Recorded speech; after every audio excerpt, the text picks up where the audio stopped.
Parang nagtataka ko dito mga idol. Parang ito yung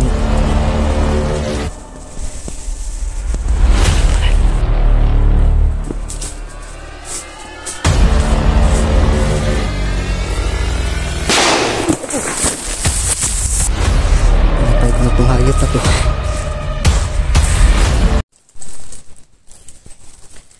Hello mga idol, mapagpalang araw sa ating lahat. Panibagong video, panibagong exploration na lang po para sa araw na ito. So ngayon mga idol, no, kanina may narinig akong boses na sabi ni Commander Ligaya na dito dadalhin si Commander Kidlat at saka yung asawa niya, pati yung anak. Dito daw, sabi niya, dito dadalhin sa sa Mount Banuwag. Hindi ko alam kung saan ba dito sa Mount Banuwag, kasi sobrang laki nito, di basta-basta makita.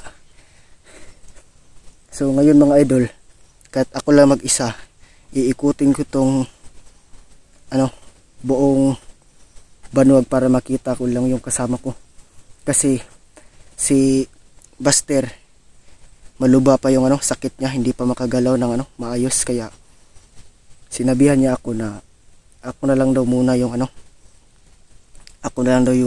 yung magamit sa cellphone niya para hanapin yung kasamaan niya na si Commander Kidlat.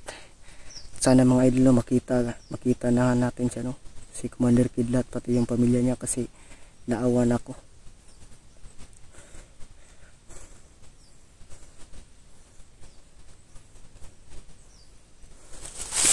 Ngayon mga idol, tuloy na tayo. Hindi ko alam kung saan ba na Banuwag dinala si Commander Kidlat, pati yung pamilya niya. Sobrang laki nito. Hindi ko alam. Sinundan ko kasi sila, kaya dito ako napadpad. Kanina pa ako naglalakad mga idol. Pero wala pa rin ako nakita. Kahit busis man lang, kahit kunting busis, wala talaga.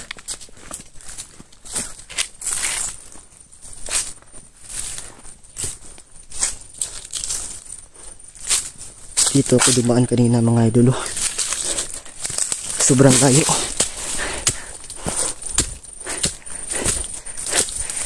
Umulan kanina mga idol, naulanan ako, pero nagparelax muna ako saglit at patuloy para mahanap ko ang aking kasama. Doon pa ako galing kanina sa pinakatuktok na bundok para makapunta dito. Hindi lang ako nag-video kasi sobrang layo na yung pinuntahan ko. Hindi ko alam kung may dadaan na lang ako. Baka may makita pa akong ahas, baka makagat pa.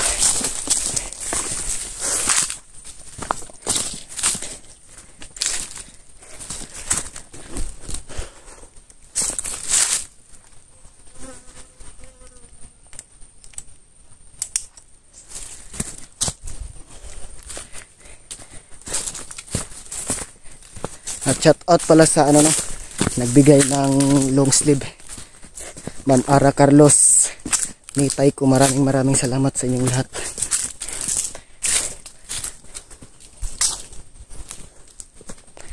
Parang may inilagay na sila dito, may pula, may damit pa dito. Kaninong damit kaya to? Parang jacket ng bata to .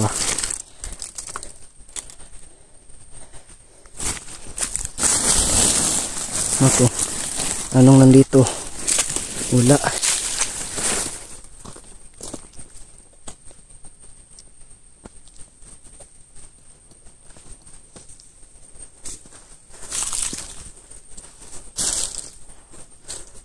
Sobrang init parang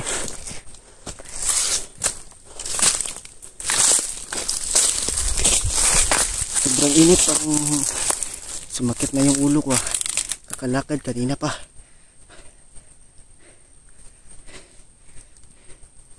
sana yung video ko makita ng mga kasamaan ko, no, para marami na kami dito.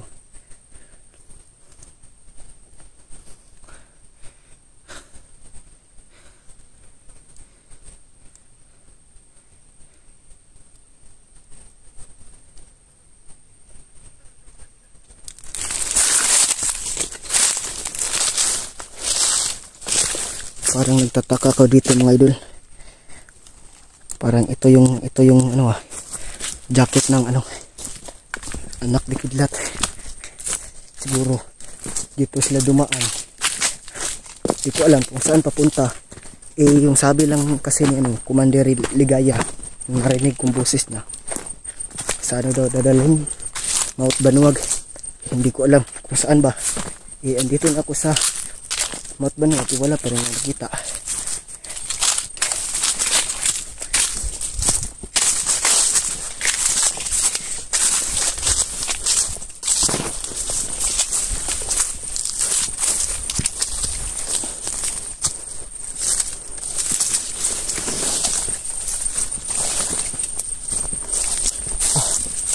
Sobrang init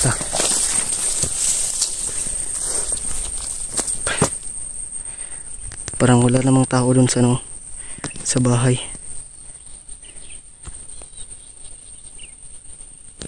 Walang tao. Pero wag lang tayong kumpiyansa. Wag lang tayong kumpiyansa mga idol, kahit na walang tao o walang mga nakabantay na mga bandido. Kapag may narinig silang apak ng butas o kaya apak ng sapatos, alam na nila yan. Kasi ganyan din ako dati nung naging bandido. Yung unang gagawin bago ka makapasok sa pagiging bandido, ang unang gagawin nila is yung pagbabantay sa bawat apak ng paa. Anong tawag ng footstep, para kapag may narinig sila kahit hindi malakas na footstep, magtataka sila. Tapos may gagawin pa silang may ilalagay silang lubid, para kapag naapakan mo, alam nila.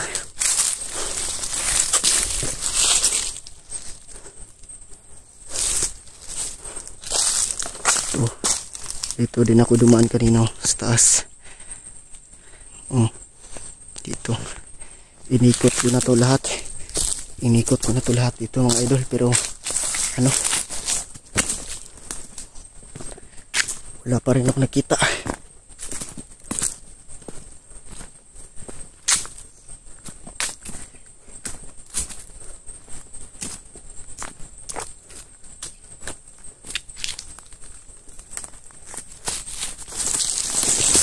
Guys, ate saan may butas pala dito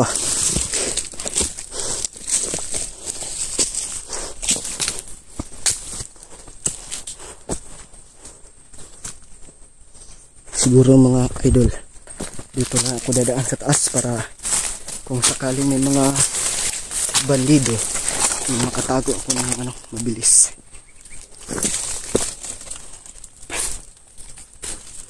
Kulang kasi mag-isa, kaya pa rin tayong kumpiyansa sa ating sarili. Kahit binigyan na tayo ni Lolo ng lakas, gabay, pa rin tayong kumpiyansa. Sobrang init. Dito ako dumaan kanino. Pupunta doon. Alam kung saan ba dinala.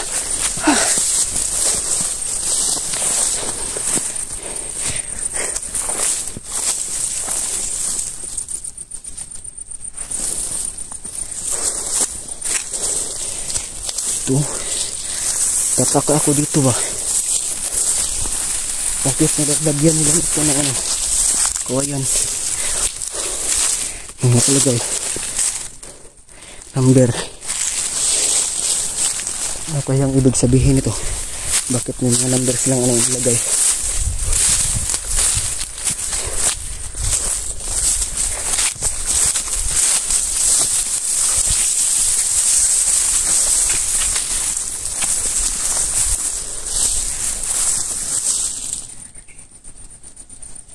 Parang may tao sa baba.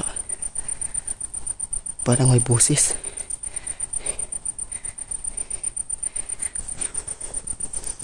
Diyan mga idol, oh. Sa baba ng ilog parang may boses. Oh. Nanghingi ng tulong. Sino kaya yun? Sino kaya yung nanghingi ng tulong? Parang si ano pala yun, oh. May tao pala dun, oh, sa ano, sa kubo. Hindi na makita kasi sobrang layo na.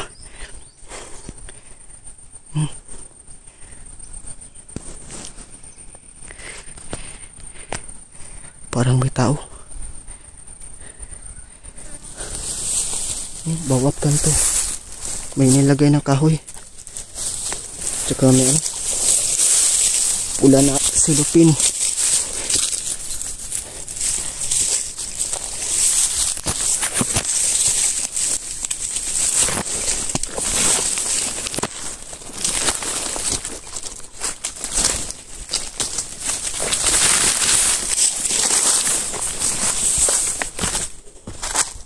Doon ako lubaan kanina mga idol.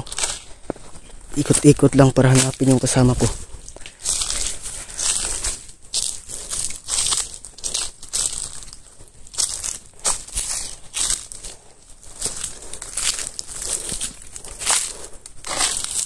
Parang may dumaan dito, ah.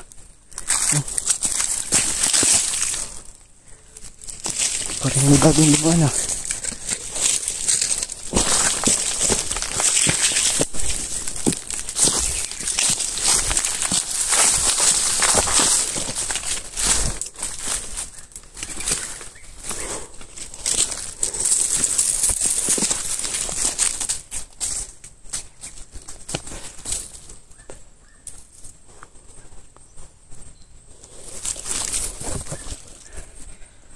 Saan kaya sila dumaan dito? Madaming daanan. Siguro isa lang yung ano, isa lang yung exit. Pabalik.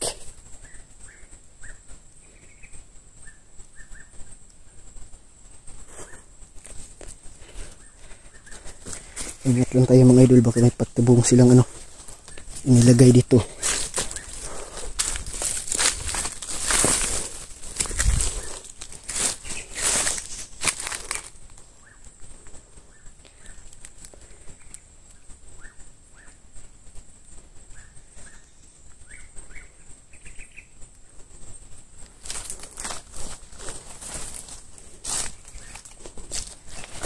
Okay.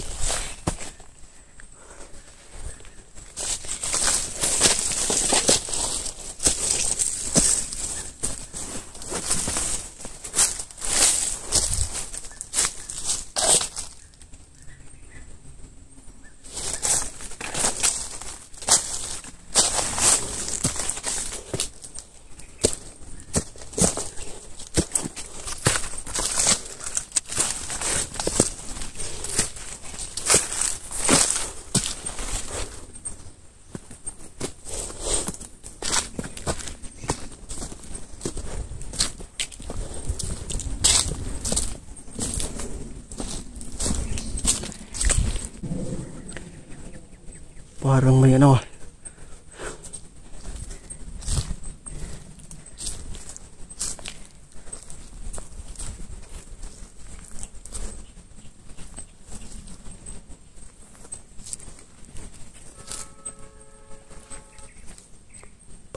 parang may tao.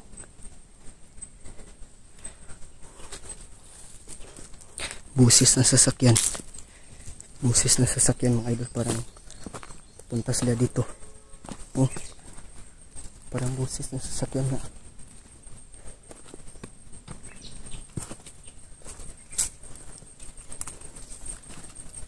Siguro marami ng ano dumadaan dito na mga ano, mga bandido, kasi matagal na rin namin itong hindi na balikan, kaya ngayon binalikan ko.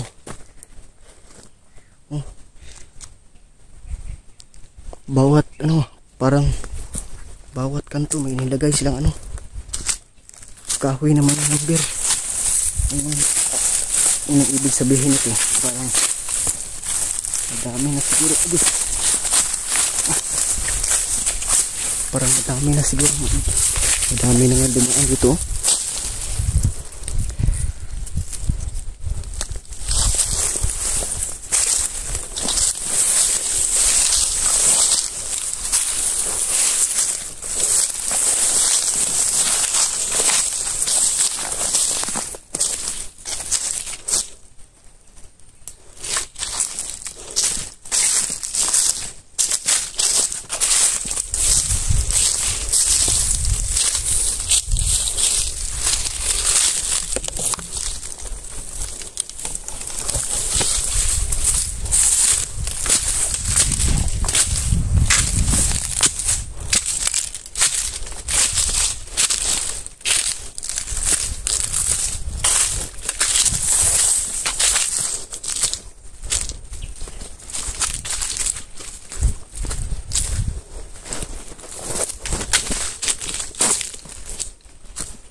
Inikot ko na yan lahat pero wala pa rin yung mga kasamaan ko dyan. Saan kaya yan dinala? Sana buhay pa yung kasama ko. Sana walang nangyaring ginawa sa kanila. Kasi sa totoo lang sobrang hayop talaga si Commander Ligaya. Walang awa, parang parang kagaya lang ni Diablo. Walang awang pumatay. Yung walang kalaban-laban.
Huwag lang tayong kumpiyansa, hanap lang tayo ng tempo.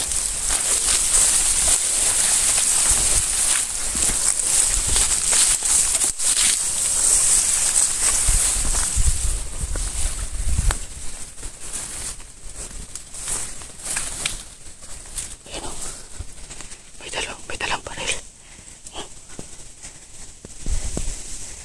May dalang baril.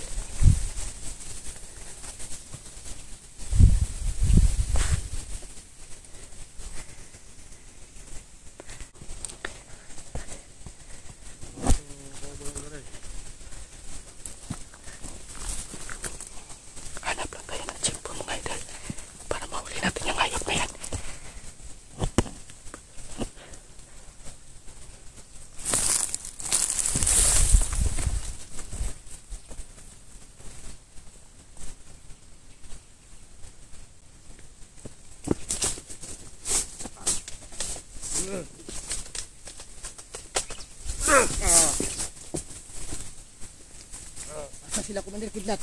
Kumalo. Pagidala! Sambat lang. Pagidala. Kumalo.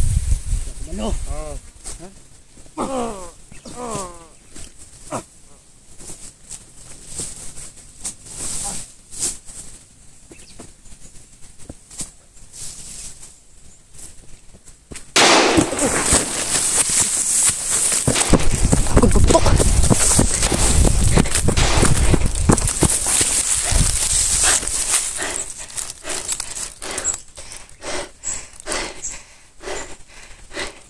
Parang malapit ko na sila makita.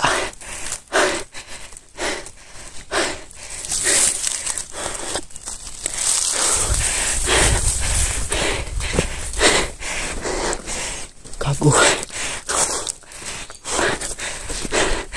Patibong lang pala yung kasama niya.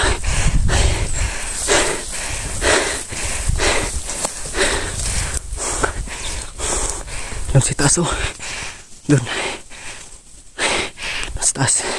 Naka-sniper.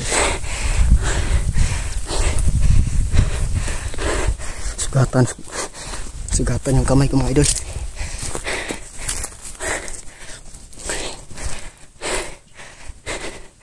Pinatay ko na tong hayop na to.